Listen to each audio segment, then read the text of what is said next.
13th, that's Tyler Herro's place in the 2019 draft. Proof that not being drafted in the top 10 when entering the league just doesn't mean that much, because when this kid steps on the basketball court, there's very little to set him apart between a freshman and a veteran with 10 years experience in the league. The thing that sets Tyler apart from many others is no more or less than his extreme self-confidence, hence the comparison that despite being a rookie, he looks like a veteran because no matter what situation he's in, if he needs to shoot, the pressure never gets to him. Let's have a look at the plays in the playoffs against the Bucks in one of the most complicated series so far.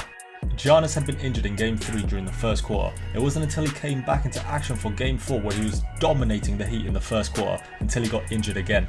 Despite losing Giannis, instead of falling apart, the Bucks proved to everyone that they're a team to be respected and not taken lightly by playing some of the best quarters in the whole series. The Heat had suddenly cooled down and there was no sign of Butler or Adebayo creating a response to Middleton's heroic performance.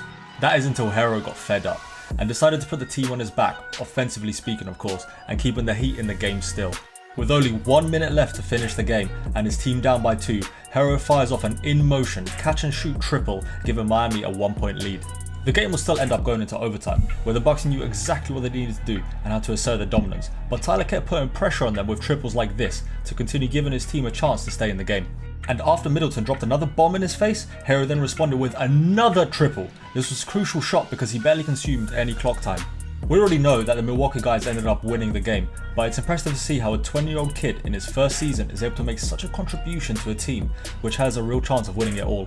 In fact, his contribution during the regular season for his team, at times clutch performances, have been the second most effective amongst the rookies. With an average of 2.1 points per game in those situations, just below Ja Morant's nearly 3 points. To be fair, Ja has a much higher percentage usage than Herro. This shows exactly how efficient Tyler is in these key moments to help win matches. Having said all that, I'd still like to make a few small constructive criticisms of his game. The first and most obvious criticism is his inconsistency. He's a born scorer and his successes in scoring just don't do him justice because he's too inconsistent. He's got matches where in a matter of minutes he'll sink 3 triples in your face, and then he's got moments that he can't even make an uncontested 3. Being a more regular scorer would not only consolidate him as one of the best rising stars in the game, but would also change the league's perspective of him. Instead of seeing him as a kid, they'll be seeing him as a threat to respect. I don't care about this too much though, because in his respect he has the right franchise behind him, and from what he says he also has the discipline to put the work in needed to get those shots in.